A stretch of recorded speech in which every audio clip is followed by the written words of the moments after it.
Salutations! Welcome to Pod Mortem.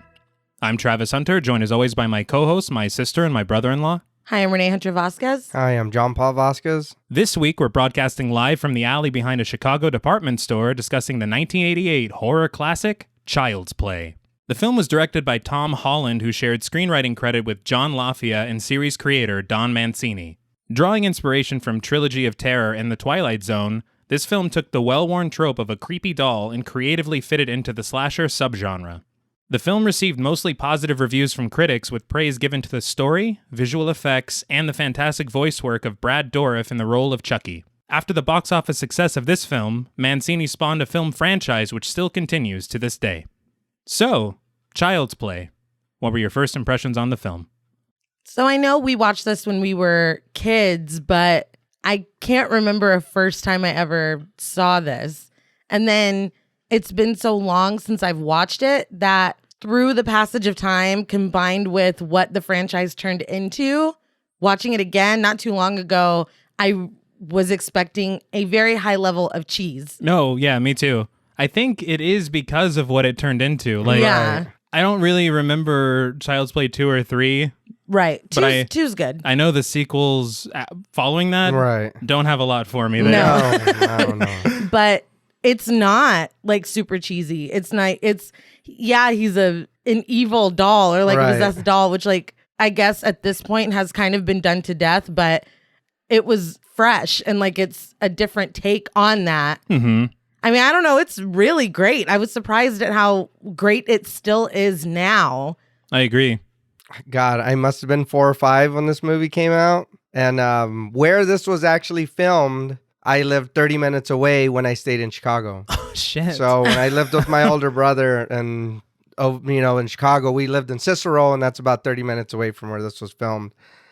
To me, like how much you love Halloween, this is that movie for me. Really? When we were kids, we would quote this movie, me and my 2 older brothers, constantly. Everything that came out of our mouth was Child's Play. We would watch this like over and over. And we probably shouldn't have been screaming things at each other, as they say in this movie. Yeah, there's some stuff. Yeah, but here we are. Yeah. There was no supervision, so it was just us. But yeah, I enjoyed this movie way more than I should. But did it not scare you as a kid? Oh no, it did. Okay. That's part of the fun. Yeah. I can remember, and I won't ramble too long, but I remember when I was a kid and we watched this movie even for like the millionth time or whatever. We stayed a night at my cousin's house, and he said that the toys would come alive at night. And I was like, you're bullshitting. And I had to sleep in the living room alone. Mm-hmm. And I was like, fuck, what if his toys do wake up? But the movie affected me, but I loved it anyway. Mm-hmm. I would still watch it and then be scared later, but it's worth it. Yeah. There's something honestly so special about revisiting the movies that scared you as a kid. Right. And you see them through new eyes, but you've still got that You're nostalgic like, fear. Damn. Like, I remember being on that. Yeah. waiting I was like, holy shit. for them to attack me. Yeah. Right, if these toys wake up, I'm going to fuck them up. I swear to God. One thing that really shocked me about revisiting it is how short it is. Yeah. It's surprisingly short. They pack a lot of story into really their quick. 87 minutes. Yeah. I told your sister too. I was like, damn, I don't even remember it being that short. No. Like, it's really short. Because it doesn't feel, I feel like movies that are really short have a tendency to feel rushed in areas. Right. Mm-hmm. You don't feel that here. Like it feels like a full film. Yeah. So when you look at the runtime, you're like, what Really? the fuck? I read in the Hollywood Reporter that the first cut of the film was 2 hours long. Damn. And there were such creative differences that Tom Holland left the production in post-production. Wow. And Don Mancini came in and helped edited the film down to what we see today. I did not know that. Yeah, but I'm like, I don't know what else they could have added that would have, they have everything they need. I read about a couple scenes that were cut that we can, kind of touch on as we go, but not necessarily needed, obviously. I don't know what more they could have done. Yeah. Me neither. I did read something that kind of shocked me a lot, but on the first cut of the film that Don Mancini saw, the Chucky doll was voiced by Jessica Walter. What? Yeah, Lucille Bluth from Arrested Development. I guess Tom Holland was thinking about The Exorcist and how Mercedes McCambridge did the voice, and he was like, well, we can get a woman to do the voice of the doll. I see. But it was like a mechanical, like evil What Jessica Walter. the- And I want to see a cut of that I just film. want to hear it. Yeah. No, I'm glad they went with Yes, because what they went with. Brad Dourif is fantastic. Oh, no, yeah. They said that she got the evil tones right, but the kind of... Because there's a lot of yucks to be had in this Yeah. movie. They said that her tone was too sinister. Yikes. So... Well, she goes, it's a good guy's doll, Karen. What can it cost? $5? $10? Now, before we transfer our soul into the body of this film, we would like to issue a warning for spoilers. Pod Mortem is a very in-depth podcast, and in thoroughly discussing horror films, we have no choice but to spoil a thing or two. If you don't wish to be spoiled, please go watch the film, then come back and enjoy the show. If you've already seen the film or don't care about spoilers, let's check our batteries. So the film opens right in the middle of the action. Yes, it does. Like, you're like, did I miss a scene? Charles Lee Ray, played by Brad Dourif, is being chased through an alley by Detective Mike Norris, played by Chris Sarandon. The detective shouts into his radio that he's got the Strangler and gives the address that they're on. It's Prince Humperdinck. He's also Susan Sarandon's ex-husband. Yeah. And he's Jack Skellington. A lot of credit. Oh, yeah. But I would love to be called a strangler. That's pretty cool. I'm not even going to lie. I feel like they don't really follow up on that as No, much as they no. could. But Because you would love to be called the well, you know Strangler? what I mean? That took me a second. If I'm a bad guy or whatever, but you know what I mean? It's like, oh shit, there's the Strangler. It's like, yes, I am. Maybe if you're like in the mafia or At least something. Well, get a maybe. cool name. The Clamps. Yeah. Yeah, see? I read that they named him Charles Lee Ray as a compilation of Charles Manson, Lee Harvey Oswald, and James Earl Ray. I thought that was interesting. So just make him Damn. super evil. Yeah. Super evil.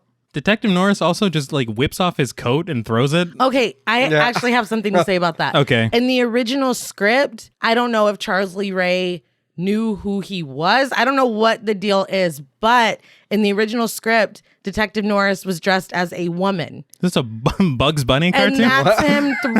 that's him throwing his red dress off. Oh, wow. Oh. So then he would be chasing after him naked or like in I his guess it undies, was or? a bulky dress. Wait, so he was 'cause wearing he's fully a clothed full underneath. suit underneath, yeah. I read that and I was like, what the fuck? Because he's like, no. But we see a parked police car return to life with the lights going and the sirens blaring as it speeds off to meet the detective. We then see Charles rounding the corner, handgun at the ready, taking cover and trading shots with Detective Norris. Charles dives over a parked car on the way to his getaway van, but before he can reach the vehicle, he's shot in the leg by Norris. We then see Eddie Caputo, Charles's getaway driver, played by Neil Giuntoli, watching all of this happen as the cop car arrives on the scene. He's like, oh shit, and just drives away. Yeah, just left his ass. With friends like these. Yeah, Who seriously. needs enemies? He literally leaves him screaming and crying in the yeah. street and limping because he was shot in the leg. He does not care. But as he's screaming after the van, the cop car just drives straight past him and pursues the van instead. There is a clear moment of ADR where you hear Norris saying, "Jack, get the van." And I'm guessing like test audiences must have been like, why didn't the cop go after Charles? And they're like, shit, we got to put that in Go there. get the van. Yeah. Charles seeks cover in front of a toy store, firing another shot at Norris, who yells for him to give up. Charles apparently isn't much of a quitter, and he shoots the lock on the door to this toy store, rushing inside as the alarm's going off. Norris is right on his tail, though, and he heads inside, and we get this POV shot of him beginning his search for Charles. He looks over to the right, and we see a massive display of dozens of Good Guys dolls. Mm-hmm. Just as we do, though, the title Child's Play appears on screen with a musical sting, and that was a choice. I mean... I get In the middle of... Yeah. All right. I get why they did it, but it's like it really cuts the tension of the scene. Yeah. Like, by the way, you're watching Right. a movie. Oh, shit. Oh. But Norris heads off after Charles, who's hiding behind a Good Guy's doll that's just freeballing it out of the box on display. Between, I guess, like some pillars, Charles takes a shot at Norris and he misses, but Norris returns fire, shooting Charles right in the chest, and he falls over. And he's like so resigned. He's like, oh my God, I'm dying. Like just... Yeah, he he has did. no... All right, here we go. I guess that's it. After shooting him, though, Norris rounds the corner and we see a trail of blood and he follows it. Charles stumbles into some shelves and realizes he's bleeding out. That's when he's just like, well, I guess that's it. Guess that's it for me. But he shouts at Norris, promising revenge and also saying that he'll get Eddie too, no matter what. Oddly, Norris does not follow the sound of his screaming voice. Well, he's reacting like it's coming from all around him. But I feel like Charles Lee Ray is awfully vengeful and angry for someone who's completely in the wrong. Yeah. It's like, Okay, yeah, Eddie Caputo did fuck him over, but right. come on. How many people did you You're a strangle? murderer. I mean, come on now. Well, if he's a bad guy, you know, he gets off on things like that. So was why waiting not be for a mad? defense. Are you trying to use the different strokes for different folks argument? Yeah, I'm just saying. Some people like to strangle people. Some People like think the cucumber Nah. tastes better pickled. That's weird.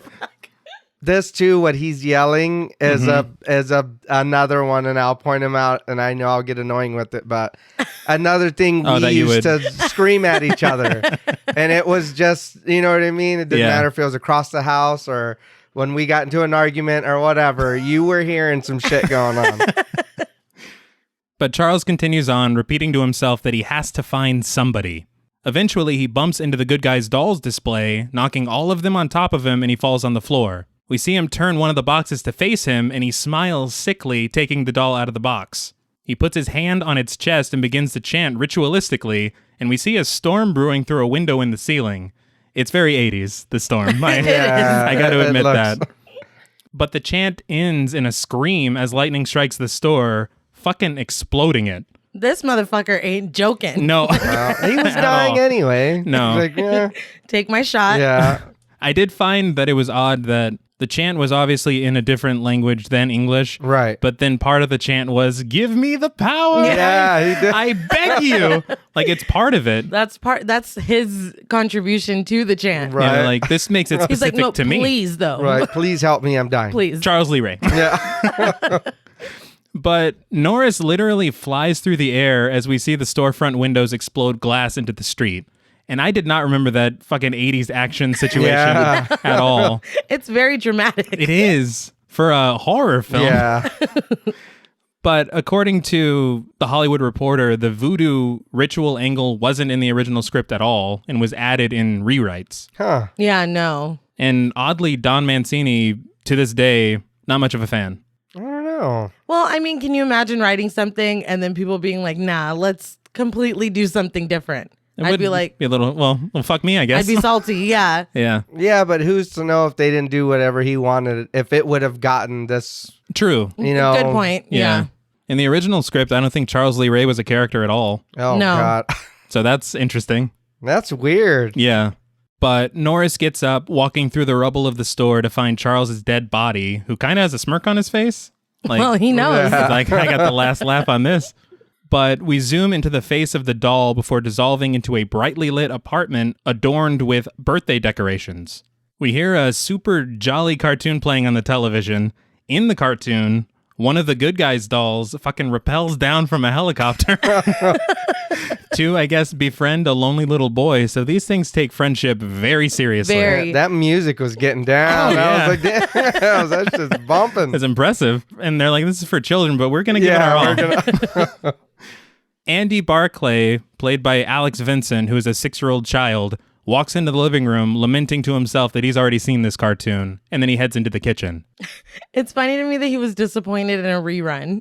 Yeah. Well, If I was a kid, I'd be like, Scooby-Doo's on? Right. Shit. Hell watch it I don't again. care. yes. Yeah. But once he's in the kitchen, he pops some toast into the toaster and pours a bowl of Good Guys brand cereal.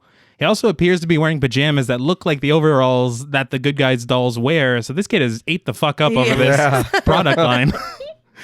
Andy clumsily spills milk everywhere and then adds a spoonful after spoonful of sugar to the cereal that I'm sure is already 99% sugar. Absolutely. The whole time I'm literally cringing. I guess as a mom watching this, you're tearing me apart, Andy. Like literally. No, he's making a real mess. Yeah, I hate to see it. He's trying not to mess up, but He's doing... It's very cute, but it's one of those situations like when your kid's helping you in the kitchen and you're like, no, just like, Yeah, hold on. just scoot Right, over. just watch like- me. Just stay right there. Sit at the bar, talk to me. Just be here. But he gets distracted by the TV. On the TV, there's an advertisement boasting that kids can now get their very own Good Guys doll. we see a man-sized good guys doll, and it's honestly frightening as hell. Yeah, the head's all giant. It looks crazy. But Andy's like, say what now? Yeah. We then see a regular-sized good guys doll talking, and honestly, it's frightening as hell. But Andy's down for it, like you said. He's like, wow. Yeah. And the toast then pops out of the toaster, so he heads back into the kitchen and snags it immediately without burning his hands. I had the exact same thought. Because that toast was black. Yeah. I thought that too. I was like, come on, that shit would have been hot. I was like, there are no precautions. Like, what's the setting on this toaster? Freddy Krueger? But he throws it on a plate and basically puts an ice cream scoop size of butter on top.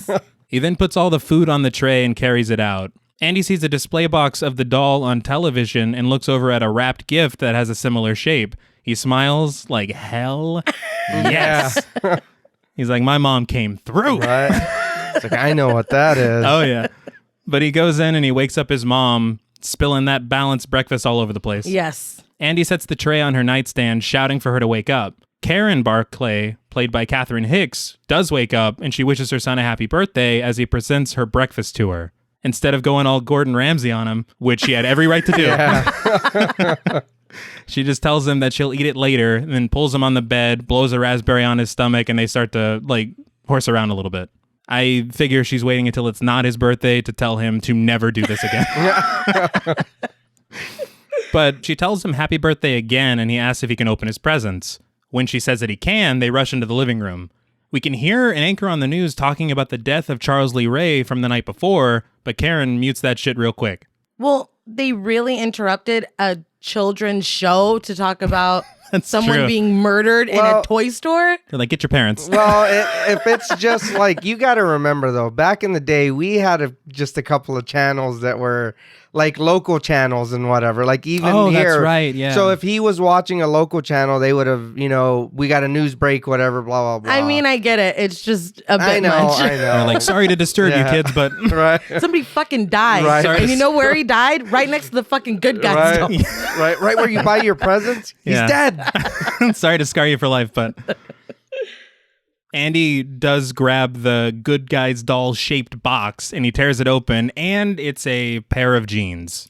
And it's not only a good guy's doll-shaped box, it's got good guy's wrapping paper on it.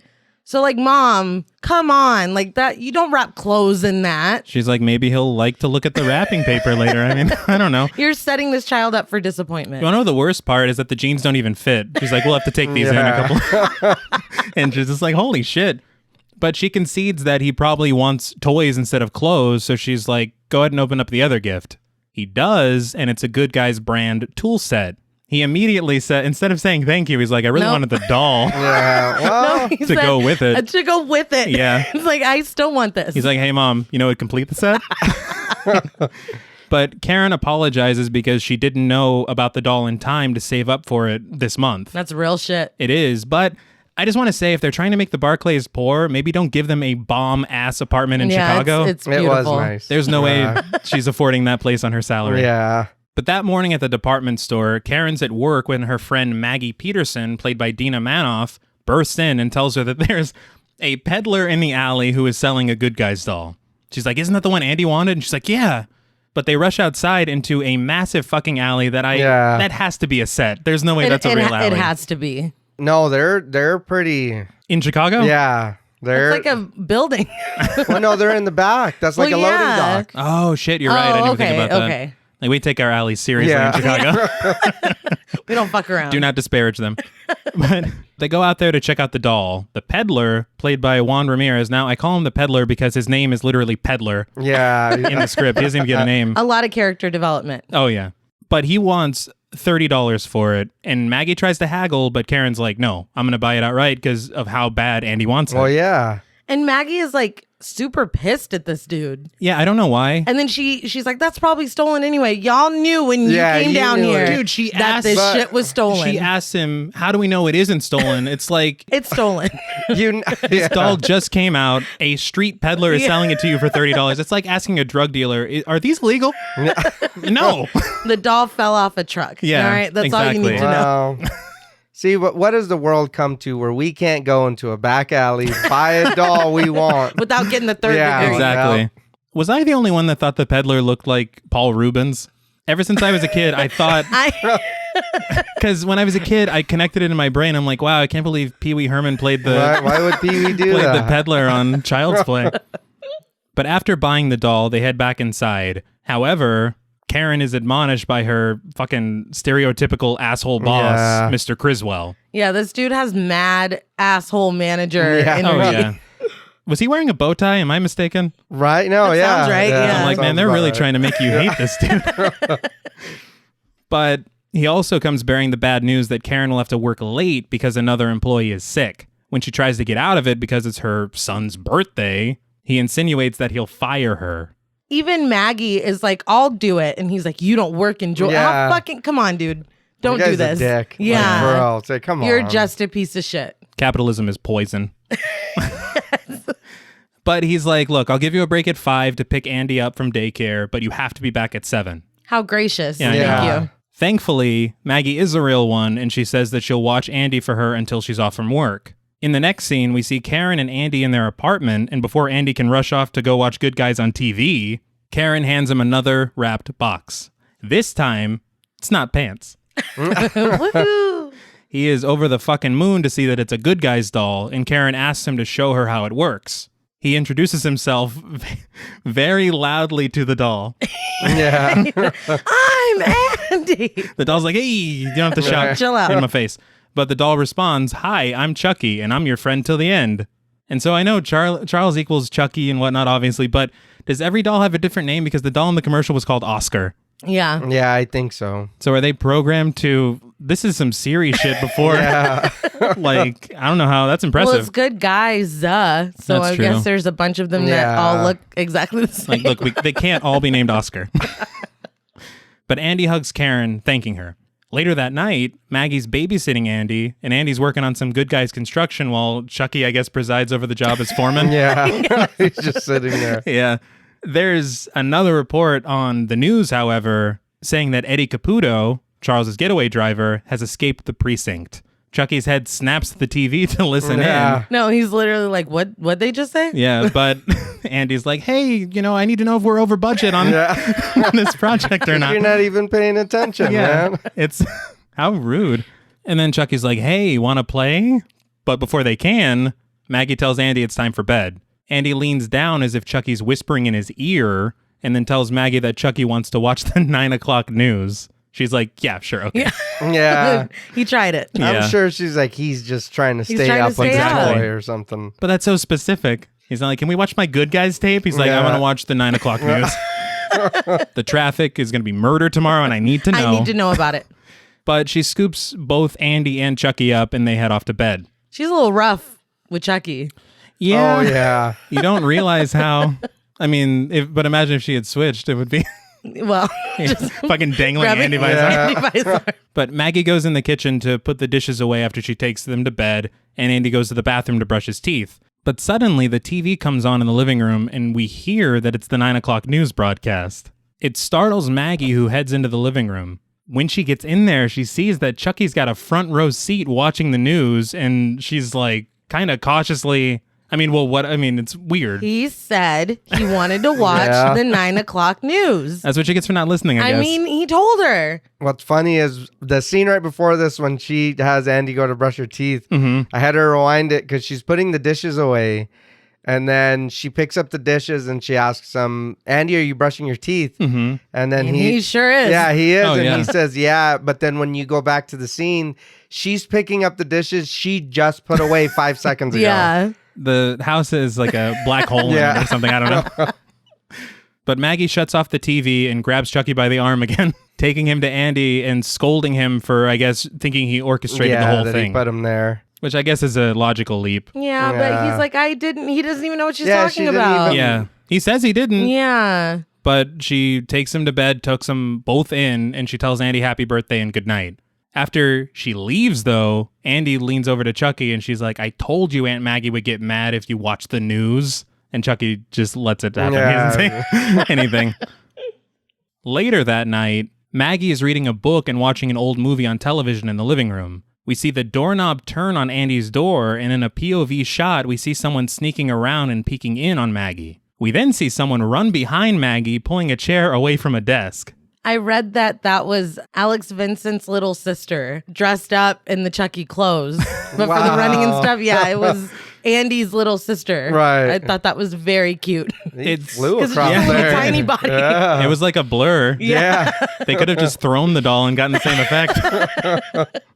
What's funny to me is the way that they use the camera to not show a lot. Yeah. And it's so smart. Like, I read that they kind of compared it to the way you don't see the shark in Jaws. Right. And it's such a smart move. It really is. Yeah. Because it's like, well, was that Andy? Yeah. You don't know. I don't know.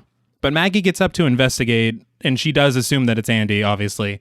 She looks down the hall and she sees that Andy's door is opened. Then she goes to the front door where she finds the chair is up against it with the door unlocked. She locks it again, but hears a banging noise behind her in the kitchen. In the kitchen, she sees that there's flour spilled all over the floor, but then the phone behind her on the wall rings and she nearly jumps out of her skin. Understandably. Oh, I'd say yeah. so.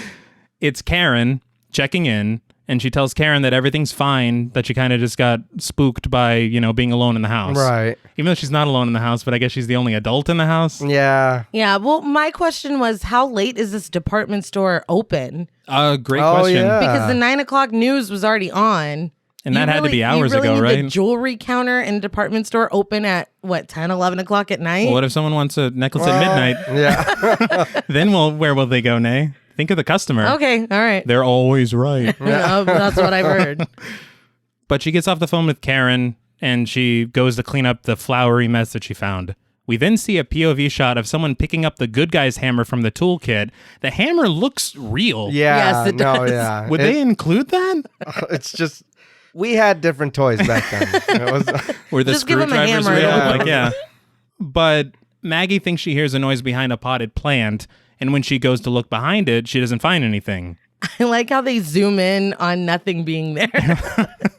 They're like, Like, see? see? I do want to say too, and I know you guys are really good about this, but the music, like, Yes. Yes. had me going the whole time, and I was Yes. Absolutely. like, "Oh shit!" I know what's gonna happen, but even I'm still like, "What the fuck's back there?" I totally agree. And I've seen this movie 1,000 times, but it did. I was like, "Man, this music!" I was like, "Fuck, I'm stuck in the scene." I was like, What's crazy is you don't really hear people talk about the music from Child's Play at all. Yeah. But it's Really good. But Maggie realizes she's just scaring herself until she turns around and gets hit right square in the face with that real hammer. The obviously Yeah. real. Yeah. It's so abrupt. It really Yeah. is. Like, they've built the tension so well that you think it's going to keep going. Yeah. You're not expecting that at all.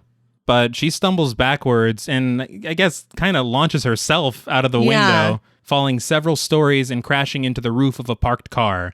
The force that took, Yeah. it's Yeah. unbelievable. Well, and she was wearing those boots all through that. That's why you take your shoes off when you come inside. She probably wouldn't have gone flying out the window. I feel like, you get the cool visual of the window Yeah. crashing, Yeah. but I think it would have made more sense if the window was just already open and she fell out. That's a good point. I read that originally in the original script, Chucky was going to electrocute her while she was in the bathtub. And I'm kind of glad that they didn't do that because I feel like a lot of horror movies, especially at this time, will use any flimsy excuse to get one of the actresses naked. There's Oh, no yeah. reason for Maggie to be taking a bath right now. no, No, because she doesn't. Plus, No. it's not her house. And No. Karen will be here probably within half an hour. Yeah. Like, She's like, I felt dirty. It was it was the peddler. I was talking to that peddler. But this is when I was like, man, the effects are actually pretty good in this film because seeing her fall from the window looked legit. Oh Yeah, no, it yeah, did. hell yeah. Like Yeah. it didn't look like a green screen And or I- like wires. I'm or- glad you said that because that too, I was like, damn, I was Yeah. like, that looked good. they really killed that girl. yeah, No. that lady's dead. I read that they obviously used a stunt woman for the fall, but then what hit the car roof was a dummy filled with cement. Oh shit. well, Because you just see it fucking. yeah. But in the next scene, we see Karen getting off of a bus, and as it pulls away, there is an absolute media circus outside of her apartment, and it's surrounded by police cars and an ambulance. I don't know how she didn't see that when the bus pulled up. I thought that too. Because I she's don't know like, either. bye, guys. Yeah. And the bus pulls away. She She's like, waved at her friends Everything is like right there. and had her world turn upside oh, down. my word.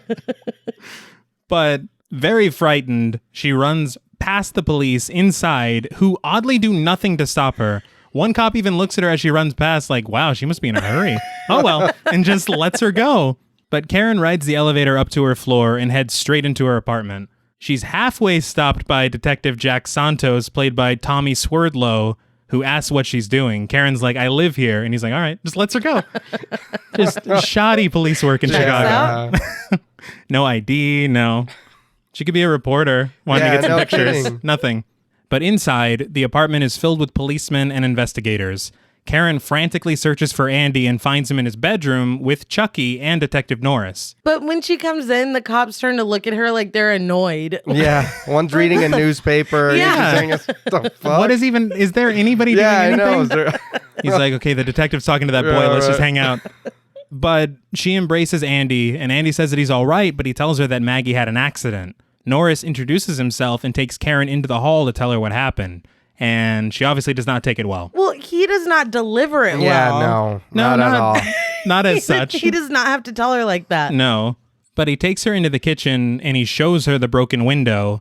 But then he draws her attention to tiny footprints that were left in the flour on the countertop. She immediately understands what he's implying and is not at all here for it. Norris is like, yeah, well, we already checked the shoes in the closet. Came out like... Because he's obviously saying, I think Andy killed you. Yes, he is. Your friend. But Andy does come in and he's holding Chucky and he's saying that Chucky wants to know what's going on. He's like, take me in there. Right. Yeah. Norris notices Andy's pajamas have shoes on them and asks to take a look. First of all, how can that be comfortable at all? But he asks, he's like, what are those? Not like, what are those? Yeah. But he's like, what are those? And Andy's like, good guy PJ sneakers. He's like, what are you, new? Yeah, he's like, doesn't everybody sleep with these? Right? But Norris takes a look at him and he sees a design on the bottom, but then Karen pulls Andy away from him and tells him to go to bed and that she'll tuck him in a minute. But those good guys PJ sneakers are flat on the bottom. Yeah. So they're not, they can't make any imprint in flour right, they're or kind of what like have you. Like the little feety pajamas. Exactly. Right? Yeah. That's not, no. They're kind of hinting at the real design on the doll. Right. Yeah. But they're flat. Yeah. They're children's PJ shoes. Like we said, shoddy police work. But Andy goes off to bed and Karen snaps at Norris for his suspicion of Andy. He says someone had to have made those prints, but Karen basically says, I don't care. Like, I don't. She's like, I'd like some time alone because she did just lose her best friend. Yeah. And thankfully, Norris decides to clear out the apartment and kind of just give her some space. Back in Andy's room, he asks Chucky what they thought was so important about his sneakers. But before he can fall asleep, he notices flour all over the bottom of Chucky's shoes. He rushes out to tell the detective that he knows who was on the counter, and Norris is like, who, Andy, who? Yeah. He's like, does. We got no leads, kid. That made me laugh because Karen's like, no, go back to bed. He's like, no. He like He pushes does. Karen over. He's like, you gotta tell me, kid. But he's like, it was Chucky. And they're just regarding it as nonsense. And Karen does send him back to bed and she kicks Norris out. Norris like pushes the door open though. And he's like, you're going to call me though, right? I thought it was like, he was like trying to get a date out of this. I'm like, I don't think that's going to work. Yeah. But he's like basically telling her that he doesn't like to leave loose ends. So I'm like, oh, okay, well, I guess it is professional. But as they head to the elevator, Norris tells Santos to have the autopsy report on his desk first thing, and then he passes him the good guy's hammer, which has been collected as evidence. I don't know if that would be admissible, but What, secretly collecting evidence or what? why? Yeah, why is he so suspicious of her? Who, Karen? Yeah. Oh yeah, because he's like, She give me information on that kid and you know. She wasn't even home. No, she Yeah. set it up. She's like, Andy, I need Maggie Get up gone. on the counter. Yeah, but if Andy did it and she's trying to cover up for him, then... But she wasn't home. How could No, she I be- know, but I mean, she's trying to protect her son. If he Yeah. did it, then, you know what I mean? He's probably like, bitch, your kid killed her. She taught him to leave tons of evidence. Yeah. But he tells Santos to run prints on the hammer, and he thinks he's fucking around, but Norris is not at all. Back in the apartment, Karen's washing her face when she overhears Andy talking. He says, "'Cause she saw you walking and talking?" I guess there was no hiding from her. Like, he says that. Like he almost understands why Chucky did it. He's like, okay, I get it. Makes sense. You were up against a wall. Yeah, you had no choice. Everybody would have done what you did, Chucky. But she bursts into the room and turns on the light to see that Andy's sitting on the floor facing Chucky, who is sitting in a chair. She asks who he's talking to, and he says, Chucky. He's sitting right over there, which is like, yeah, we see that. Like, obviously, Mom. Yeah. It's funny to me to think that Chucky was just in there spilling all the tea. Yeah. Like, look, this is what happened. Yeah. This is why it happened. Things went a little topsy-turvy. I had to hit her with a hammer and knock her out the window, all right? And the crazy thing is that in the original script, they kind of left a lot more ambiguity. If you don't have that voodoo thing that you see at the beginning, you're like, is Andy fucking murking people? Yeah. Right. They played with it a lot longer that this could just be Andy. And he's like, no, man, it was the doll. Yeah. I mean, it's an interesting angle. Yeah. I don't know. But I mean, so it was still a good guy doll. Yes. But you didn't know anything about it. Not really. Well, what you knew, for some reason, the film, I think, when Don Mancini wrote it originally, was called Blood Brothers. Blood Buddy. Blood Buddies, that's right. Because the doll was named Buddy. And the doll had latex skin that could be cut, and there was blood inside of it. So it came with Buddy brand Band-Aids. JP looks really That's displeased. fucking stupid. You haven't even heard it yet. In the original script, Andy cuts his hand and mixes it with Buddy's blood, and they become blood buddies. But and then in theaters now. Yeah. And then Buddy proceeds to kill people who give Andy a hard time. No. That's, first off, I'm not kidding. It's not blood. It's fake blood. So That's true. Are they filling these dolls? Not to Buddy. Right. Not to Buddy. But so then that would mean that Andy's blood made him come alive. That's the Right. Yeah, that's the hook. Yeah. There's no Charles Lee Ray. There is. Andy's not magical. He's not. He would need. Well, not to in do, this film. Well, no. Well, and you know what I mean? what's going on with Andy that he thinks it's appropriate to cut his cut hand himself? Yeah, and then like and rub his blood in with his doll's blood? Well, best friends till the end. I don't know. I don't know, man. But thankfully, Charles Lee Ray is in this picture. Yes. Karen asks Andy what Chucky's been saying, and Andy's like, Chucky said his real name is Charles Lee Ray, and that he's been sent down from heaven by Andy's dad to play with him, which is very sad, A, and B, you mean to tell me that he told him his name was Charles Lee Ray? Yeah, more spilling of the tea. Yeah. That is actually hilarious to think about. But one of the scenes that was cut from the film is when Karen first gives him Chucky. He goes in his room and there's a picture of his dad. And he's like, that's my dad. He's in heaven, whatever. And so he kind of uses that. Right. That makes But- sense. Yeah. Also, and this is why you need to stay up on your local true crime, because Precisely. if I'm Karen, I'm like, did you just fucking say Charles Lee Ray, the Strangler? That's the Lakeshore Strangler. Right. The other No. thing that's interesting is that he doesn't really need Andy anymore because he brought that chair. He could have just unlocked that door and left. I don't understand. You know? Well, he's got a sweet ride if he just kind of hangs out with true. the kid. He's you like, know? I got to see how this first Yeah, murder right. shakes out. You know, and to be fair, this dude's fucked up, so he might be having a lot of fun. Yeah. But the real kicker is when Karen asks what else Chucky told him. Andy's like, he said Aunt Maggie was a real bitch and got what she deserved. Karen's like, Andy! Right. Chill out, kid. What the hell? you didn't have to go in like that. And there were really there weren't a lot of follow-up questions here. She was just like, how could you say something like that? Not, where did you hear Yeah. that? I would think maybe one of the cops was being an asshole and Andy overheard Yeah. it. Well, he's like, are you yelling at me because of Aunt Maggie? And she's like, yeah, Andy, I guess I am. Yeah. And then they're done. Yeah. Yeah, he apologizes and he's like, I'll stop making up stories. And she's like, thanks, champ. I was like, champ? He just called your dead best friend a bitch. Yeah. No. We're just going to let that go? All right. I mean, I'm not a parent. I don't know how to do it. Two, I want to say one thing real quick. To kind of go along what you guys were saying. So, did she not notice that every time he answered her, he looked at Chucky first? For confirmation. Yeah, like he would look like, is that okay? He's like, that's the All story, right? Yeah. Yeah. That's what I'm saying. I don't understand. There's a lot of moments in this movie where it's like, you should have seen Yeah. Yeah. what's been going and even on. if it's like, well, something's going on, it's like, why do you keep looking at that doll like Yeah. that? Yeah. are you okay? You know what I mean? Even if it's like something like Yeah, a no, delusion, yeah. delusional, you know? But it's a good point. And he's like, he said his name was, what was it? Charles, right? Charles, right? Yeah. Charles Lee Ray. But Andy declines an invitation to sleep in his mom's bed that night because he's got Chucky. So they say goodnight and Karen leaves. Andy tells Chucky that he was right that Karen wouldn't believe him, and they both go to sleep. I say both because Chucky's eyes close. Yeah, he does. I thought that was funny. He's like, I gotta rest too. Yeah. The next morning, Karen drops Andy off at school. You'd think he earned a day at home, but okay. That was my exact thought. I mean, my first thought is this kid probably needs some counseling. Yes. Failing that, at least let him take a day off. Well, he didn't. He didn't see her die, right? He didn't see her die, but he's close enough to her that he calls her Aunt Maggie. No, yeah, and you're right. She died while Yeah. he was there.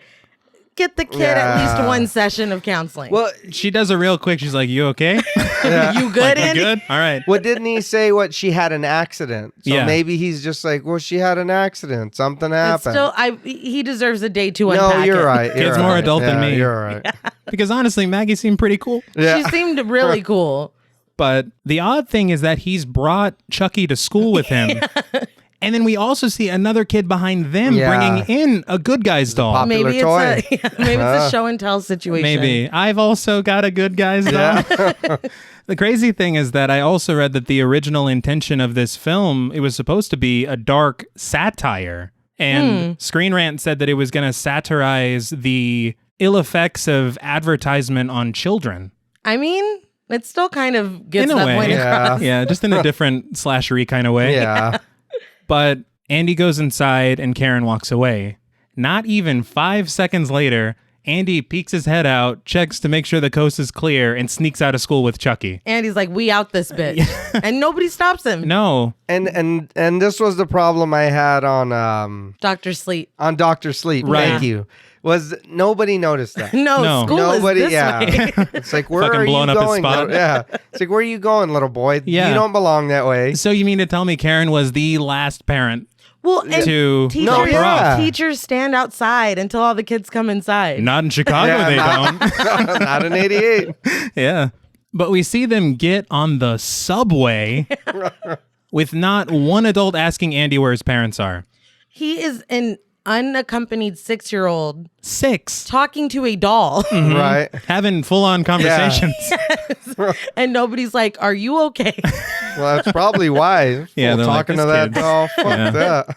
I'm not getting involved. I got enough on my plate. But Andy gets off at 43rd Street, taking directions from Chucky, who's whispering in his ear.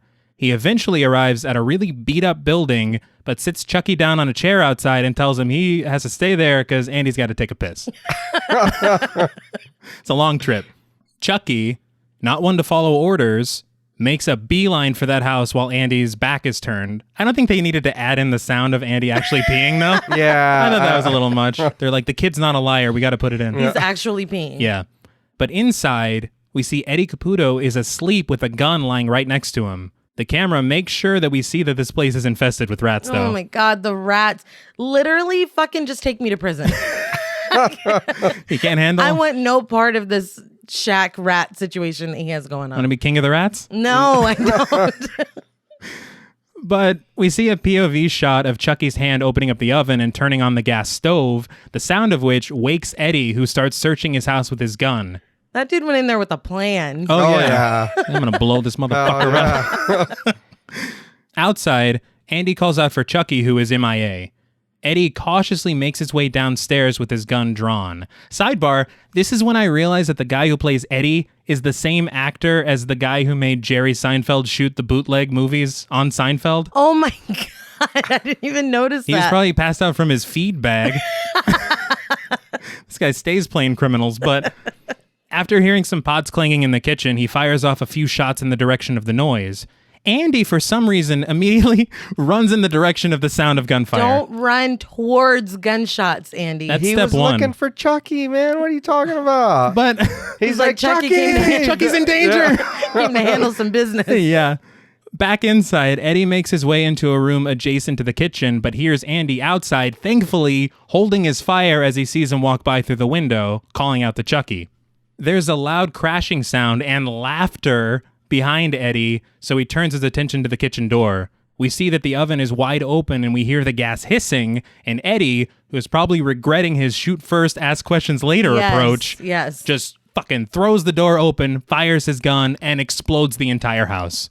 Like, I mean, when I say explode, I mean like Die Hard level 80s action. And somehow Andy, who was just outside, is not hurt. He doesn't have a scratch on him. I thought that too. I was like, what the fuck? Shouldn't he get some burns or debris? Something. Part of the roof hit him in the... I mean, I don't know. But in the next scene, we see Karen arriving at the police station, immediately bumping into Detective Norris. He asks if she's picked Andy up from school, and she says she hasn't and came right from work when she got his call. They go into his office, and he says that he doesn't know how to tell her something. Now, his ass knew that she didn't pick up Andy. Yeah. Is he just testing her to see if she's a liar? Like, what was that? It's like, yeah, he's at home. This bitch. You're under arrest. Yeah. But we then see Santos interrogating Andy, who is just calmly sipping some water with Chucky by his side. And you cannot do that. Like, there was no parental consent. I was like, is this making a murderer? Like, I couldn't believe it. He's like, yeah. Chucky gave Maggie the pile driver. But he tells Santos that the reason Maggie fell out of the window is because Maggie saw Chucky and it scared her so much that she fell out. Santos is like, okay, well, why did Chucky want to see Eddie Caputo? To me, at this point, if I'm Santos, Norris. I might start connecting the dots a little bit. Because I'm like, what the fuck does this kid... Unless this kid was the brains of the operation. He has no reason to go see Eddie Caputo. No. But before Santos can get an answer, Karen walks in and Andy hugs her. Norris tells Santos to take a powder. Karen tells Andy that nobody believes him about Chucky and that if he doesn't start telling the truth, they're going to take Andy away from her. Yeah, Mom came in hot with the reality check. Oh, yeah. Nobody like, fucking believes no this. more fun and games. Stop. Well, she's like, you promised me last night that you weren't going to... And you're back on your bullshit. He just wanted that doll so much. It's so sad. Just do whatever you want, Chucky. It was, He's like begging Chucky to talk. Yeah. And when Chucky doesn't and comes up with some canned line about being best friends until the end, Andy starts whooping that ass. Yeah, he does. Does he punch him in the stomach? He does. He's like, you fucker. He starts fucking him up. He does. But he turns to Karen and he tells her that Chucky said he'd kill him if he told them what was going on. And then suddenly... we hear the voice of Dr. Ardmore, played by Jack Colvin, who is, I guess, just been watching through two-way glass. He's like, all right, that's enough. Yeah. He's like, I've seen everything. But I'm like, Andy, maybe lead with, he's going to fucking kill me. Maybe lead with that. He put that on last. He's like, all right, well, if nothing else works, I'm a dead man. He said he's going to kill me. But Dr. Ardmore suggests that maybe Andy should stay under their care for a couple of days, which seems a bit rash. To me. Yeah. I mean, as far as you know, it's just a kid making up stories. Kids make up stories all the time. Yeah. Him having to stay back or not go home or whatever, do they think that he went there and blew up Eddie Caputo in his house? Is that what they think happened? With what motive, though? He killed Maggie, got on the train. The next day. And fucking blew away Eddie Caputo. That's what they think. They're like, this kid is dangerous. Right, and wouldn't he have like debris or like something on him? The guy's got nothing. No. It's like that. If that house exploded, some shit, you'd have something. What evidence do you have to even keep this kid? None. But in the next scene, we see Karen returning home alone with the Chucky doll. She sits down on the couch and almost out of desperation tells Chucky to say something. Chucky just tells her that he likes to be hugged, which, same. Honestly, I'm like, it's probably time to get rid of this doll, right? Oh, yeah. Like, why would you release the doll from custody? I know it's a doll. but did you see the flower on his... Well, to be fair, they have the same amount of evidence against Chucky that they have against Andy. True. And they kept Andy. Yeah. But she walks into the kitchen and she pours herself a glass of water. The box that the doll came in catches her attention and she picks it up and looks at it, only for the batteries to fall out of the box. Fuck. Yeah. Just an, oh shit. Oh, no. Yeah. Game-changing moment. Yeah. She drops the box and slowly makes her way over to Chucky. I would have grabbed something, took it with me. Just in case. Yeah. Even so, you've seen this doll move, talk, interact with your son. And then there's no batteries? No. You know what's funny is I remember when we were children, I had like an action figure, and me, you, and Mom saw it turn its head on its own. Yeah, I remember and that. we threw that fucker out the window. We did. That's no joke. We literally That did. is no joke. We're like, nope, we're not having a Child's Play situation. Yeah, well, get rid of it. Shit. I don't know. No second chances. But Karen picks up Chucky and flips him over, discovering that there are no batteries inside. Chucky's head then does a 180 facing Karen and asks if she wants to play. She drops it, screaming, and it rolls under the couch by itself. I laughed because he knew the jig was up and he just went for it. I thought, I was like, the ball's on this dude, man. No. Go ahead, check my batteries Yeah, and so he's that I like, can turn around and scare you. Want to play? Yeah. What the fuck? How dare you? Like, he waited. He's did. seen those batteries, and he's like, all right, check this Here out. we and go. he can hear. He heard Yeah, them. he heard, Like, come on, man. But she bends down and she cautiously pokes at Chucky, and he doesn't move. I gotta say though, even we're cracking jokes and everything. The tension of this scene Oh, is no, yeah. No, it's great. Yeah. It's great. fantastic. They're just toying, no pun intended, with your anticipation and making you actually afraid of this doll. Yeah, well, because he knows that now. Yeah. So it's a totally different game You're at this not point. tricking him. No. But she drags it towards her and shakes it again with nothing happening. She asks it to talk to her again, but it won't. She's like, fine, I'll make you talk, and picks him up, taking him over to the fireplace. Karen lights a fire and tells Chucky to talk to her or she's going to throw him in the fire. Suddenly, Chucky springs to life, just hurling all kinds of obscenities at her. He does. That was so funny. Out of the gate, he's like, you dumb bitch! Like he's that fire threat really heated him up. well played. I want to point out here as well that when he's yelling at her, the facial movements Yes. are really fucking great. And I'm glad that we never heard him talk until now. I agree. Because just Andy only hearing him still lends to that. Is this kid for real? Or Yeah. is he full of shit? And then you hear him and then it's like, oh, fuck, he I was. guess. No, Yeah. this one scene honestly kind of changes the whole movie. Yeah, like the whole absolutely. course of the movie. And to your point, I feel like they made this film at the perfect time for animatronic work Oh, yeah. and Yes, yeah. puppetry to sync up in a way that's actually scary and not like something you would roll your eyes at today. I totally agree. It still holds up. But Chucky wrestles her to the ground and he bites her arm and she throws him across the room. He gets up as she cowers and he runs right out the door. Karen follows after him, but she sees he's already headed downstairs in the Yeah. elevator. She tries to chase after him on the stairs, but he's too quick for that shit, Yeah. and he's already made his escape. It's funny to me that he operated the door and the elevator on his own. He's like, Did he I'm not getting need the the fuck out. chair again to get up? But Oh, yeah. he's like, Little no. house Pure, toy, yeah. pure That's true. adrenaline.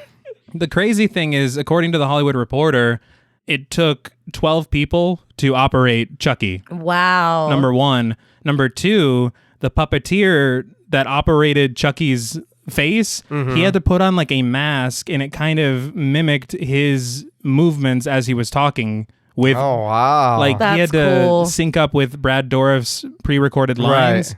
And then whenever he did it, it obviously had a lot of room for error. Right. So many takes of Oh, I this bet, to get it yeah. just right. Well, they did get it just yeah. right. Oh, yeah. I would agree. But the scene fades into Karen arriving at the police station in a taxi. By chance, she runs into Detective Norris, who is on his way out, and tells him that Andy was telling the truth. She says Chucky is alive and he killed Eddie Caputo. She tells him everything about the batteries and the ensuing fucking fight that she had with him. She sounds crazy. She as does, fuck, yeah. Fucking unfortunately. insane. And of course, he doesn't believe her. He says he sympathizes with her, but basically calls her a liar. But she shows him the bite, and she tells him, Chucky bit me. Yeah. And he took a bite out of crime. Yeah. That looks rough. As she says that, though, he's like, Jesus Christ. Yes. Like, he is not here for that shit at all. And she's like, fine. And she takes off running back to the taxi. When he asks her where she's going, she says she bought him from a peddler and is going to go talk to him about the doll. Norris warns her not to go there this late, but the taxi's already speeding off. And then he's like, don't go there this late. But it's already, I mean, It's too He late. cannot hear you. And my question is, what information does she think she could gain from the peddler? And also, she did just implicate herself in a crime by saying, I bought this fucking bootleg. She's lucky that Norris is focused on other shit. He's but distracted. What could the peddler tell you? I guess maybe where he got it. We're grasping out at straws at this point. He's like, I got this doll from the devil. Oh, well, that's what it is then. Oh, right. Fuck, sense. I should have asked. And you still made me pay $30 for it? I know, right? Fucker. But in the next scene, we see Karen making her way through an admittedly seedy part of Chicago, and some really cool foreboding music is playing. Yeah. She starts asking around for the peddler, and I'm pretty sure one of the people she asked was Jim Morrison. It made me laugh because she's asking around, has anybody seen him? And I guess she's describing him. Obviously, we can't hear what she's saying. Yeah. It's just like a montage and we see it, but she fucking points at her teeth because Yeah, his teeth were fucked. They were really bad, but I'm like, this is America, man. Dental care is hard to come by. It is. But she's like had a real fucked up mouth. It's terrible. We don't all have health insurance, Karen. Sorry, Karen. She's being a Karen. But Karen eventually makes her way through the cold and stumbles upon a community of unhoused people. She eventually finds the peddler and asks if he remembers her. He doesn't at first, but she jogs his memory and asks him where he got the doll originally. He asks what she'll give him if he tells her, and she's like, I don't have a lot, but you're welcome to it. And then he just kind of snatches her purse and starts going through it. Yeah, and he's like, this isn't enough. It's like, motherfucker. Yeah. Unfortunately, he kind of pushes up on her, and let's just say things get uncomfortable. No, fucking you, dude. Absolutely. And it's funny because when we were watching this, we watched it on Amazon Prime, and we had unpaused it or something, but when it started back in the corner, it said sexuality, gore, something.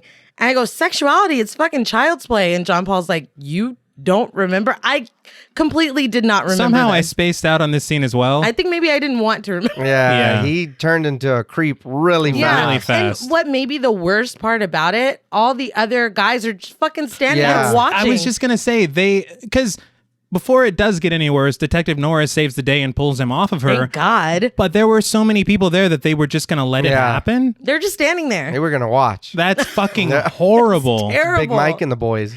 They're just... Dirty Mike in the... There you go, Dirty. But Norris pulls his gun on them and they disperse almost immediately. Like roaches when the lights come on. They're like, just nope. gone. They're like, nope. Yeah. Oddly, he asked them if they want a party too, which I'm like, that line's not. Leave that line in the oven. It's not done yet.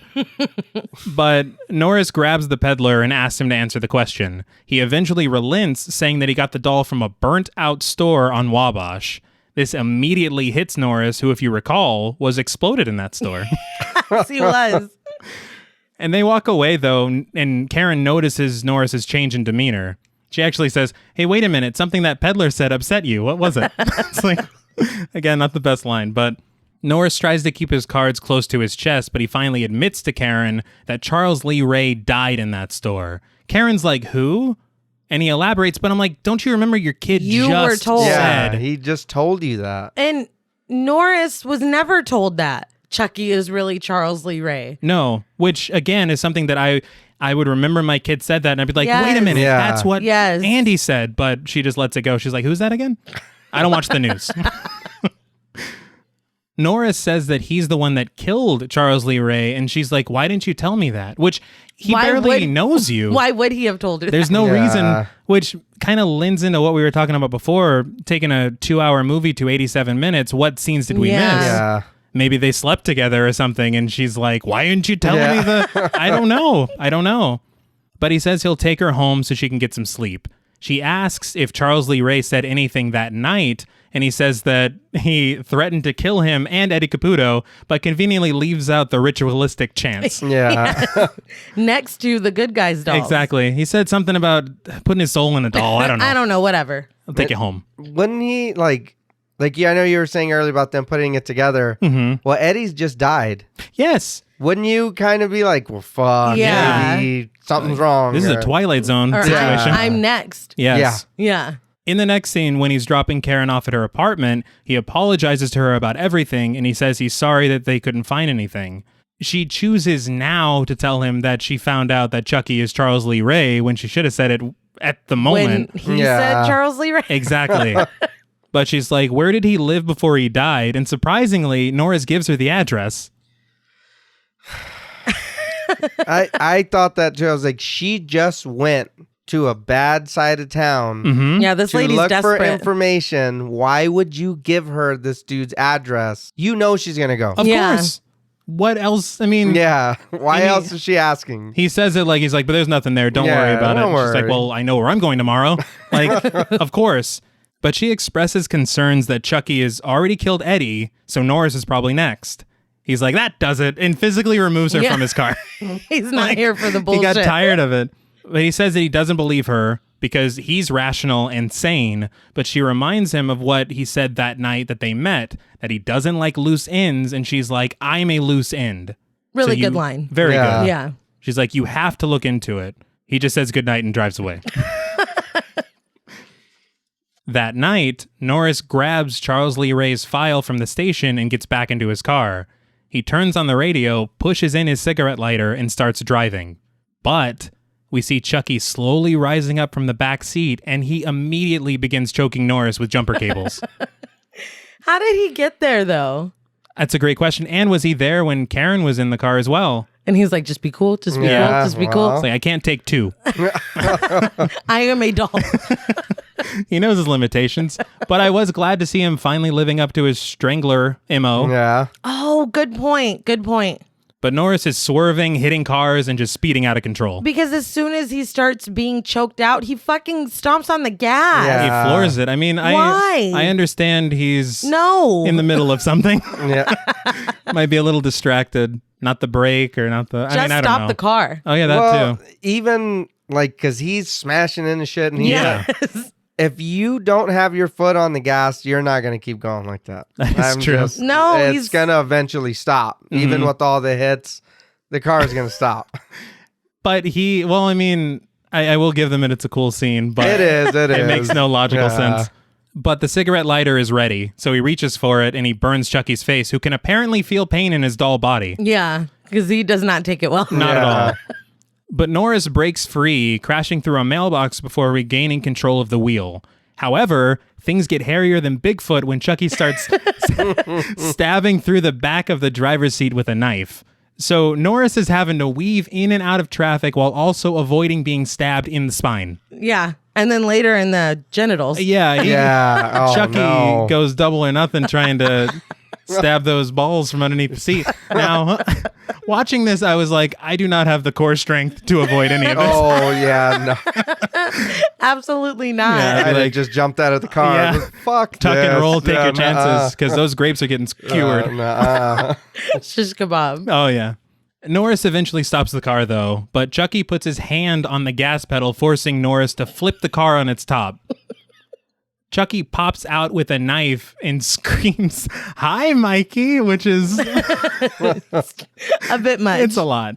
And he oddly just stabs the knife next to Norris's head. And it's just there, like in the seat, I guess. Mm-hmm. Norris shoots after him, but Chucky tells him that it won't do him any good because he can't hurt him. I'm like, what? That's not was a cigarette true. lighter. You just Right. got hurt. That's not Right, true. but he's not going to tell him that. That's true. He's like, you I- really fucking hurt me, dude. He's, I'm fine. It's no big deal. But Chucky runs around the car, snatching his knife back, trying to sneak in through the broken back window, but Norris shoots him right in the chest, sending him flying back. Oddly, Chucky just bails after that. He's like, okay, I'm no match. a little too spicy for the pepper. Come And back we later. out. And obviously, thankfully, I'd say Norris is a believer now. Yeah, well. Well, he fucking better be. Yeah. He's like, I gotta stop drinking. But Karen's a liar. Right. God damn, Andy looked like a toy. That damn kid. The next day, though, we see Karen making her way into Charles Lee Ray's apartment. It's filled with dolls, mannequins, and covered in violent and/or sexual paintings. Yeah, this dude was into some freaky shit. I like the paintings. Yeah, they weren't bad. Yeah. I mean, to each their own. But she stumbles upon a mural of what appears to be like a voodoo priest, I guess. And there's writing that reads, "Oh, thank you, mighty Dambala, for life after death," with a dude who looks like Billy Crystal painted under it. Just then, though, Norris sneaks out of the shadows and scares the hell out of Karen by saying her name. It is a total dick move. It is. Like, now is not the time. But he explains that he pulled Charles Lee Ray's file last night and learned a couple of things, including that his nickname was Chucky, which, like, wow. That is the missing piece. That's some thorough police work. That's what you needed? Yes. Like, oh, well, that solves everything then. What? Chucky? And he's innocent. What? And I've heard that Chucky is a nickname for Charles. We just blew this thing right open. But he also learned that Chucky spent a lot of time with a guy named John Bishop, played by Ray Oliver, and he shows her a photo. Karen sees a resemblance between the photo and the voodoo priest mural. Norris then says they just have to find him before Chucky does. So, to me, I don't understand why he didn't lead with the fact that, in the words of Sidney Prescott, he was almost filleted last night. And he just suddenly... I know, right? Is his brain leaking? Why would you not... To Karen, he just suddenly believes her overnight, and she doesn't ask him any questions. Yeah. I'd be like, whoa, are we It's like, suddenly... what happened? Exactly. Yeah. And also, we cannot take my car. No. Don't ask me why. But in the next scene, we see John Bishop in his apartment, about to make himself a cup of tea. We hear Chucky trying to get his attention, and when he turns around, he sees the doll standing on his counter, and he drops his teacup, as we all would. Yes.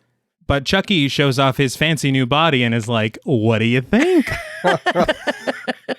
Because Chucky goes through a wide array of facial expressions. Yeah. I read from the Hollywood Reporter that Kevin Yeager, the guy that designed the Chucky doll, they made like a dozen different heads for Chucky to express certain emotions in certain scenes. That's cool. Yeah. Another interesting point that I read on IMDb is that Kevin Yeager, who designed the Chucky doll, met Catherine Hicks on set, who plays Karen, and they got married a year later. Yeah. What the fuck? That's so cool. Yeah, so Child's Play, guys, is a love story. Hey, Now it there is. you go. Yeah. But unfortunately for Chucky, he explains that the gunshot from Norris hurt and even bled, and he wants to know why. John explains that the longer he stays in this body, the more human he'll become, which obviously enrages Chucky, who tells John that he got him into this mess and he's going to get him out of it.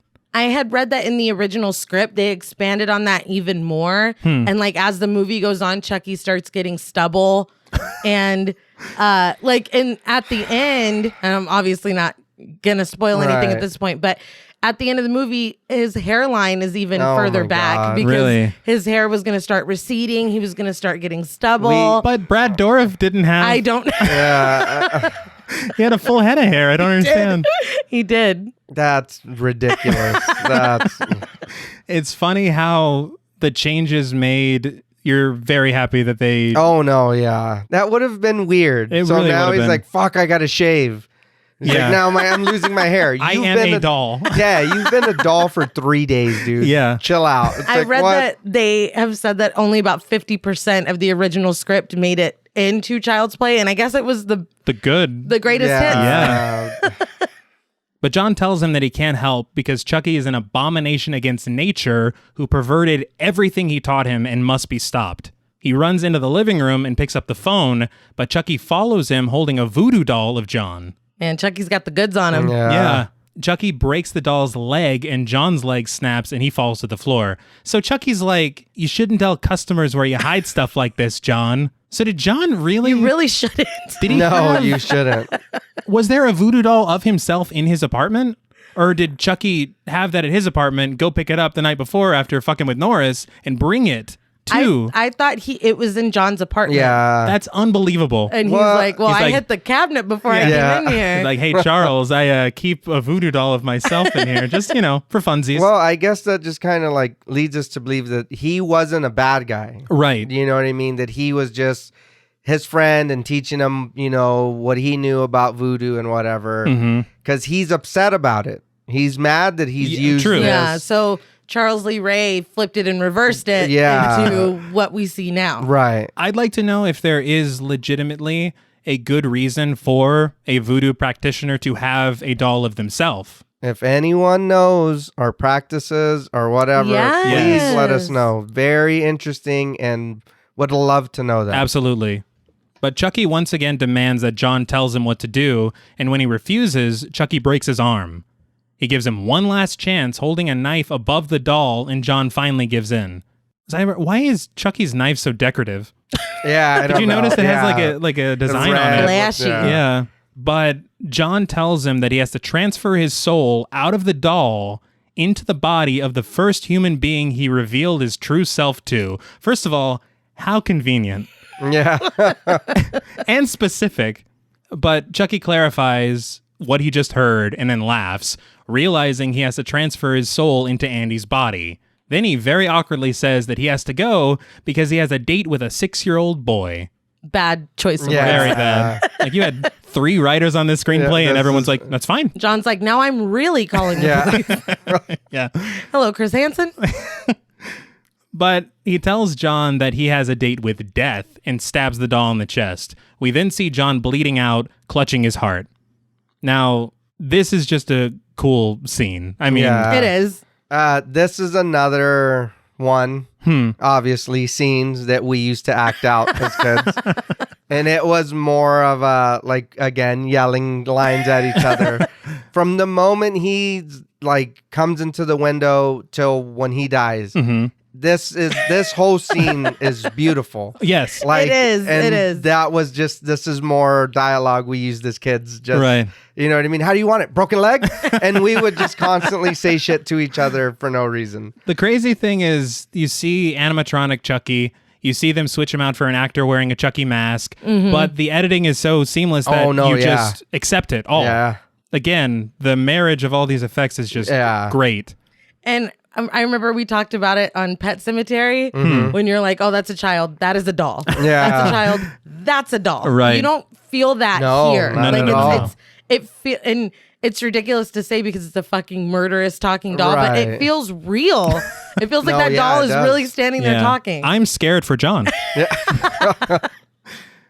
But in the next scene, we hear sirens blaring as Norris drives Karen to John's apartment. They burst in and find John bleeding to death on the floor. Karen kneels down and John tells her it's too late and that she must save Andy. He says that she has to kill Chucky before he can say the chant and that the only way is through Chucky's heart, which at this point is almost human now, and then he dies theatrically. So hurt Chucky's feelings? Yes. Just fucking roast him. In the next scene, we're at the psych ward, and Andy's looking out his window after hearing a noise, and he sees Chucky climbing up the stairs to an adjacent building. Why do they have him locked up like it's a prison? I don't know. Yeah, I was a little confused with that too. I What's was the like, situation here? Is this I think a that detention center? It looks like a psychiatric ward or something. what I think happened is at lunch, Andy went Rorschach, and he's like, "I'm not locked in here with you. You're locked in here with me." And then We gotta get they're this like, kid "We need another a cell. We cannot let this happen again." But Andy calls out for Dr. Ardmore, saying Chucky is coming to kill him. Ardmore talks to Andy through the door, saying he doesn't see anything, and then he gets paged and rushes off. Andy collapses to the floor, crying, saying Chucky's going to kill him. Honestly, the best work that this kid has done the whole film. I was going to say, I just want to point out the fantastic child acting here because Yes. I don't know if they were like, you're never having ice cream again. I don't know what the fuck they told him, but that crying looked real. Yeah, Yeah, it was I- like super like, damn. Yeah, this poor kid, man. I do have a sad story that I read in the Hollywood no. Reporter. Apparently, according to the producer, Tom Holland just yelled at him, saying if he didn't get it right, that they would shut down production. And then they asked Tom Holland about it, and he's like, I guess you could say I bullied him. You got to get a performance out of a kid. I'm like, He is 6 years old. Yeah, Yes. no shit. And he looks like his world is crushed. Like, I thought he was like, we're going to kill your whole family. Like, What if he did? that's how hard Goddamn. he's crying. Just offer him more money like they did to Ellie in Pet Cemetery. There you go. Yeah. Done. We will double. Right, done. That faucet. Right. Yeah, I'm sobbing now. But Chucky appears in the window outside the front desk and very conveniently sees Andy's room number is written on a piece of paper on the wall and that the keys are just readily available sitting on the desk. They couldn't have made it easier for Yeah. him. No. Of course, he swipes them and unlocks Andy's door. As he heads inside, he sees what appears to be Andy sleeping in bed, but when he climbs onto the bed with a knife ready for some stabbing, he removes the covers only to find a pillow. And he's so surprised. He gasps. And Andy just makes a break for it, scooping up the keys on his way out and locking Chucky inside. Unfortunately, all Dr. Ardmore sees is the tail end of that, just Andy running outside and locking the door. And He's got his little coat on and everything. Yeah, He's he was fucking ready to waiting. go. Yeah. it's cold in Chicago. Oh, yeah. But he screams for the staff to stop Andy. Andy, however, hoofs it to what appears to be, it looks like a morgue of some sort. Like, I don't know what Yeah, that's- room. What is this place? I don't know, but suddenly a light comes on, blinding Andy, and Chucky jumps off a cabinet on top of him and then rolls underneath a gurney. That's like his special move or something. Yeah. Like, but Andy snags a scalpel and very gracelessly stumbles back up against the wall. He falls down like 4 times. And they kept every fall in the film. But he's very smart because he's got his back against the wall like Solid Snake. Observing. He's ready for it. Yeah. But before he can make his exit, Dr. Ardmore bursts in, picking him up and disarming him. He puts Andy on the table and tries to shoot him up with something. Yeah, what the fuck is happening I here? don't know. I'm gonna call some kind of regulatory something. This place is not being run up right. to code. I'm still wondering what the hell this is. Like, where is he? I don't know. Fuck. He stumbled into their secret Yeah. torture room / morgue. But the whole time, Andy's warning him that they're in danger. Ardmore learns that the hard way when Chucky slices his leg, causing him to fall on the floor. He then puts a device on Ardmore's head, hooking him up for some electroshock therapy. We see his face grow darker from the electricity, and blood pours out of his mouth as Chucky laughs, and Andy again makes a break for it. That was shocking. Now, Now, you're like, that's not all. why didn't he just take the fucking thing off his head? Because Probably- he laid there for a minute before. Well, it was shocking him. Yeah. No, he laid there for a minute before Chucky turned it on. He's like, no, what are you doing? The crazy thing is that, according to Screen Rant, it took 27 takes to get the shot of Whoa. Chucky hitting the button to shock Dr. Ardmore. Damn. Just that, because the hand of the puppet, I guess, what's underneath is obviously made of sterner stuff than what's on the outside. Right. And so as they were doing it, it kept breaking through the finger. Oh. And so it was over and over, like, take 27. Oh my God. But in the next scene, Karen and Detective Norris arrive at the hospital. Santos is already there, and he pulls Norris aside to tell him what happened to Ardmore and that Andy escaped. Now they think Andy did that too. Yes. Okay. This Just wanted to kid make is sure. Yeah. A dangerous. criminal mastermind. But Norris asks if Santos has seen Chucky, and Santos is like, what the fuck? Yeah. Wouldn't you? Like, what are you talking about? But we see that Karen was talking to a little girl who apparently told her that Chucky was here and was looking for Andy. Now, this line made me laugh at first because it's like Chucky's like, have you seen Andy? Like, he's just asking all the fucking kids. Yeah, he just rocks up there. And Yeah, I read that there was a deleted scene where, well, I guess a few deleted scenes where Andy makes friends with this little girl. And then later, when Chucky rolls up on the scene, he tricks her into telling him where Andy is. see, that makes more So sense. that makes sense that this little girl's like, look, I fucking saw I've everything. seen him. Yeah. Yeah. Said his name was Charles Lee Ray. But yeah, that does make a lot more sense. But Karen tells Norris that they'll find him at home because that's where she told him to go if he was ever in trouble. And they rush out of there. In the next scene, we see that Andy has used the key under the mat to get inside the Barclays apartment. He blocks the door with a bench, and then we see an elderly couple riding the elevator upstairs. I say riding, I guess taking. They weren't like, wee! But the wife of the couple notices Chucky is sitting in the corner of the lift and says some kid must have left it there. Her husband tells her to leave it alone, but she takes one last look after walking out, saying it's an ugly doll. The lift rises and Chucky's like, fuck you. Hilarious. Yes. And this goes back to my why I enjoy villains or monsters that talk. Right. You know, smart move on Andy for blocking the door. True. Yes. But this is funny. Yes. It's No, funny. it's as hell. hilarious. It's funny because Mancini said that he kind of took some influence from Nightmare on Elm Street Right. with some of the Chucky All stuff right, because he's yeah. like, I love a villain that can crack some jokes. Well, yeah. And Chucky does. And he does. And then it kind of lends, I guess, to his character of who he was before he was in the doll. Very true. Yeah. Very true. Back in the apartment, Andy runs into his bedroom and shuts the door behind him. He then takes a page out of Laurie Strode's book and hides in the closet. Yes. We see Chucky getting off the elevator, and Andy hears some commotion outside, so he grabs a baseball bat and readies it. We see Chucky come down the chimney, all covered in soot. Just an interesting entrance. He couldn't get through the door. I mean, what else is he going to do? But he walks down the hall with his trusty knife, screaming surprise at Andy. Andy takes a swing at him, but somehow misses and then abandons the baseball bat altogether. It's like, this isn't going to work. Yeah, it was just honestly embarrassing. But Chucky chases Andy through the apartment, which culminates in the living room where Chucky just knocks Andy out with his own baseball bat. He knocks him the fuck out. Again, embarrassing. Yeah. But Karen and Norris arrive at the building and rush toward the apartment while upstairs, Chucky rolls Andy over and starts making with the voodoo chant.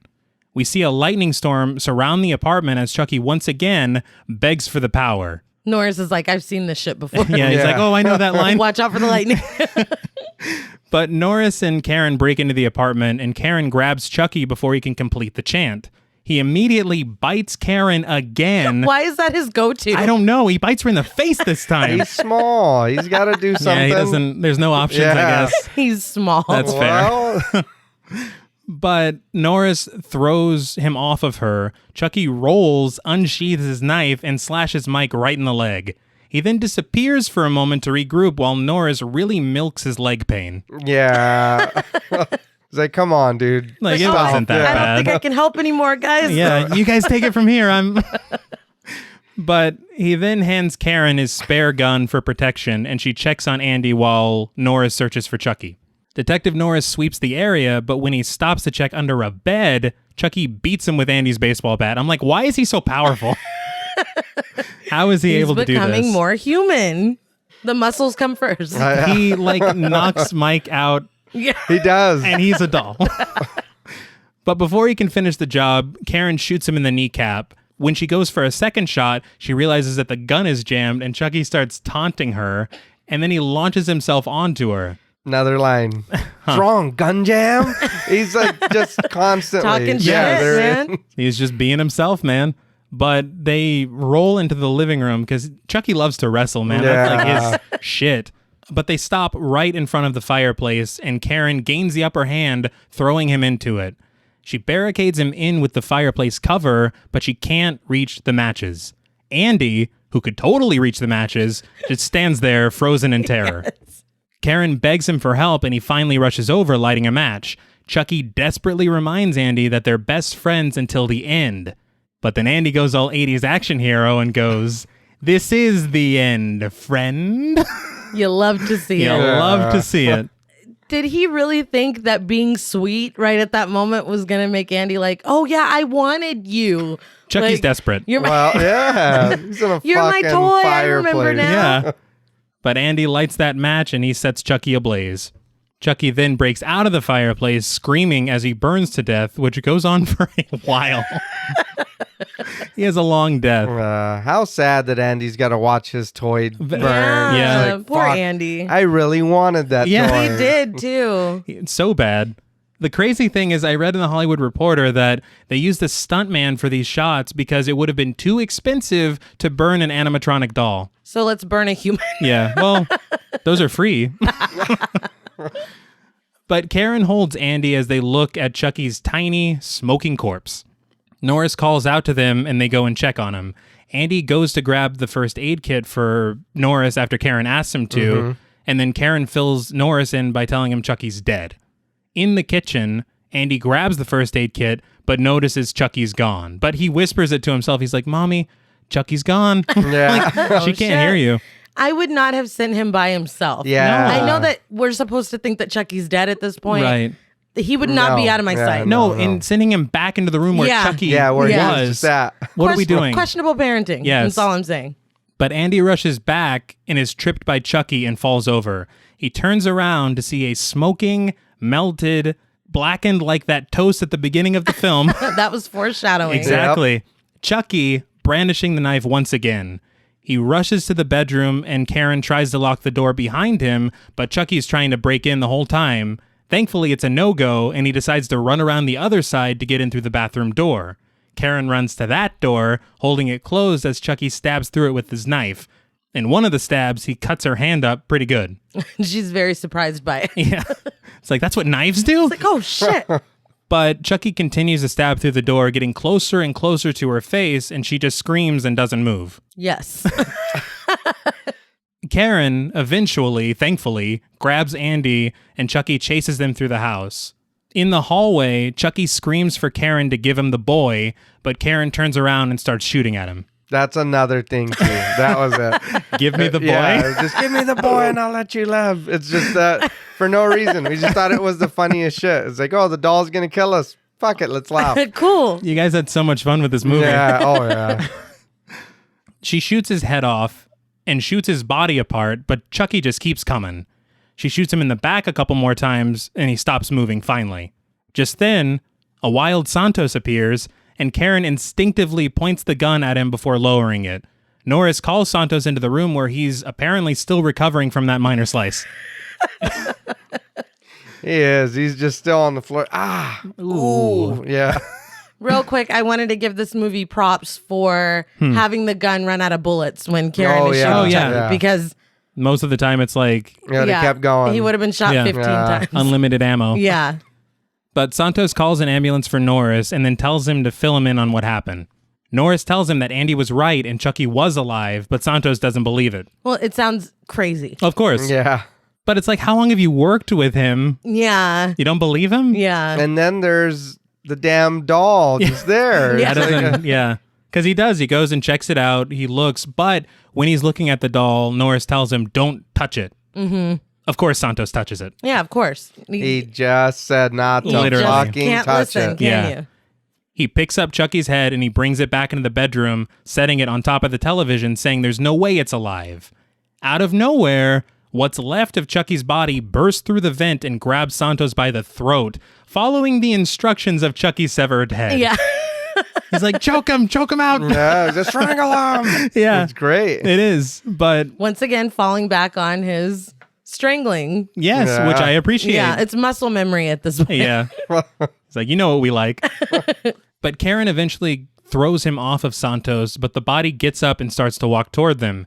Karen reminds Norris to shoot Chucky in the heart, which he does, finally killing him. Chucky's head says his last words. Hi, I'm Chucky. Wanna play? And the voice gets distorted as I guess the battery dies. It sounds super cool. Oh, yeah.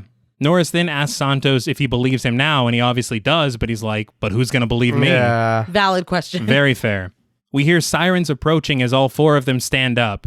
Karen and Santos carry Norris out as Andy surveys Chucky's corpse. Karen comes back for Andy, who gets one last look at Chucky as the door closes. The frame freezes, we fade to black, and the credits roll. So, what did you guys think of Child's Play? Poor Andy, man. I know. He's just there like, fuck. Well, and he looks at I Chucky wanted like, it. this isn't over. Yeah. His That's how he childhood's looks at over, him. though. Well, yeah, Yeah. it is.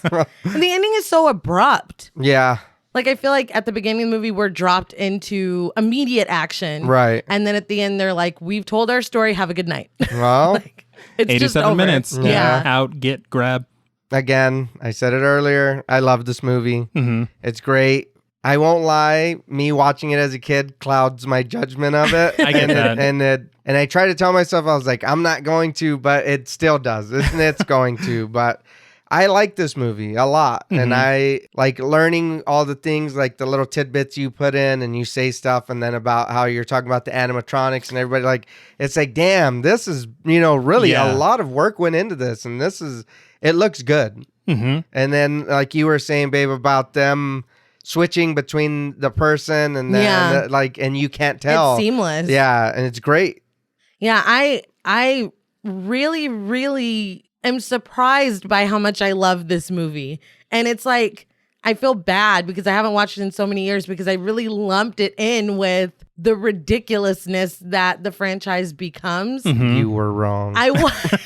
And it's really not fair because this first one is really great. Yeah. And it's like surprising that for a movie made in 1988, like you said, the work that they did with the doll is so impressive. But yeah, you asked me what I thought of it.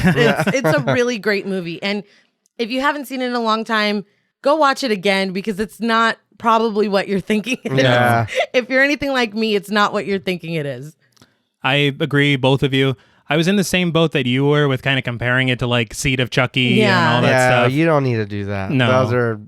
Yeah. And they do get ridiculous. Yes. They get pretty ridiculous. And No, I but know this one is like a solid story. I know that those films have an audience that loves them. Right. I just know that they're not for me. It was almost the same thing that I said about Nightmare on Elm Street where I liked Freddy being scary. Right. I like Chucky being scary. I don't need to see him having a family and like...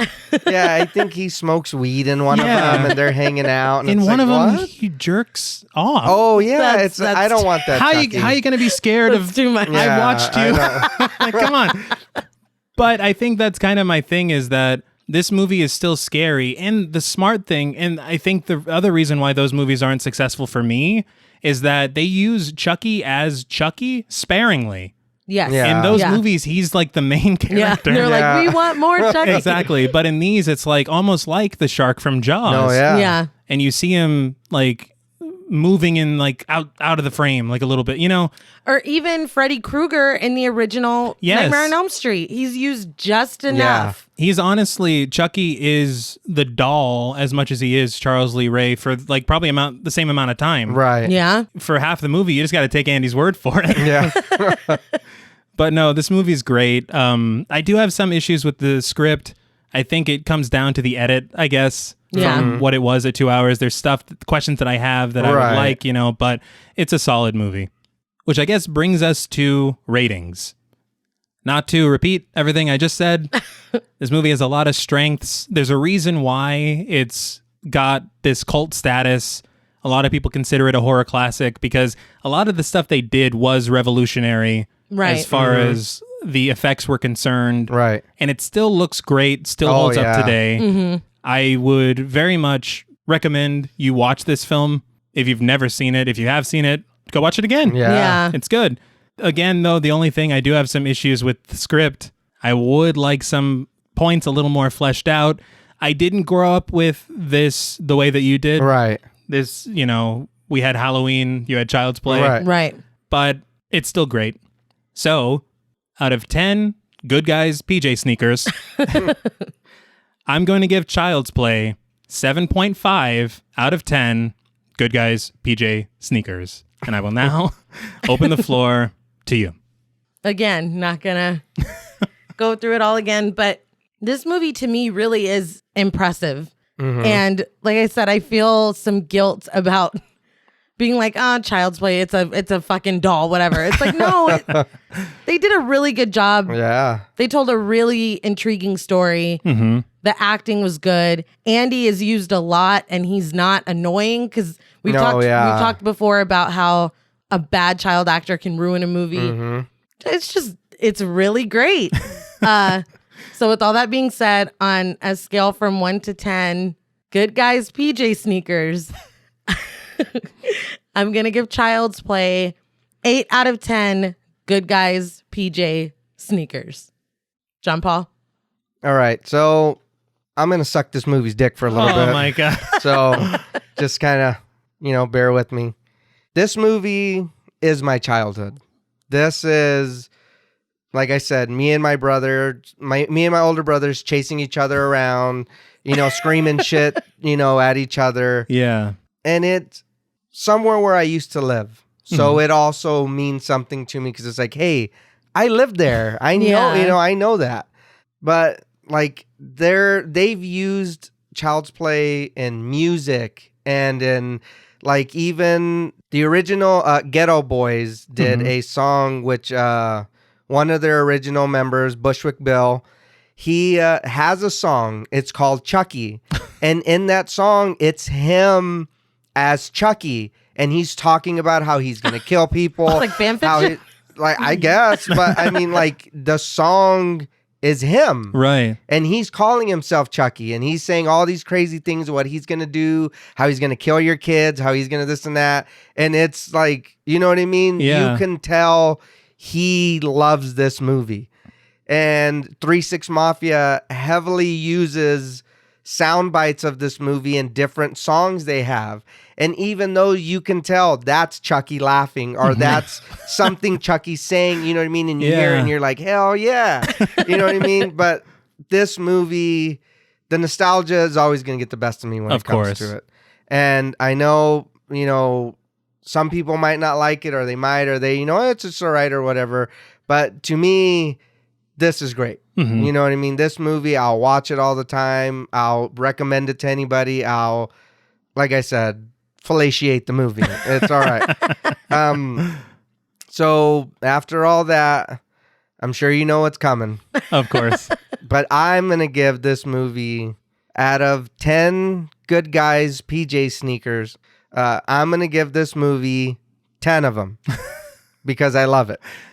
And like I said, I know it's not the best movie, but for me, it's one of the greats. Right. Like, I love it. You know what I mean? I respect that. Yeah, you love to see it. Yeah, love to see it. And like I said, there's and I won't name all the music, the songs and all that, but like I said, you see not only in movies that this influenced, you see it in music as well. You hear it. You see that these people are using this there. You know what I mean? Using Chucky's sound bites when he's laughing or when he's talking shit or whatever. You know what I mean? And it's, like I said, this man dedicated an entire song to Chucky. And it's not like any of the new Chucky, like the Seed of Chucky and all that. It's OG Chucky. Good. To where it's, to where like he's saying this crazy shit and you're like, you know what? I could see Chucky doing some shit like that. But I that just demonstrates the cultural impact. No, I feel like it was definitely a game changer. Yeah, just undeniable. Mm-hmm. Well, that's all from us at Pod Mortem. What would you rate Child's Play, and what should we watch next? Let us know on Twitter at the Pod Mortem. Don't forget to follow us on Instagram and like us on Facebook. Be sure to follow each of us on Twitter at TravisMWH, at Blood and Smoke, and at RealStreeter84. Please consider pledging to our Patreon and stay tuned until after the music for a special thank you to our Wendigo Getter patrons. And remember, even if their claims seem to be far-fetched, maybe it's a good idea to listen to your kids. Until next time.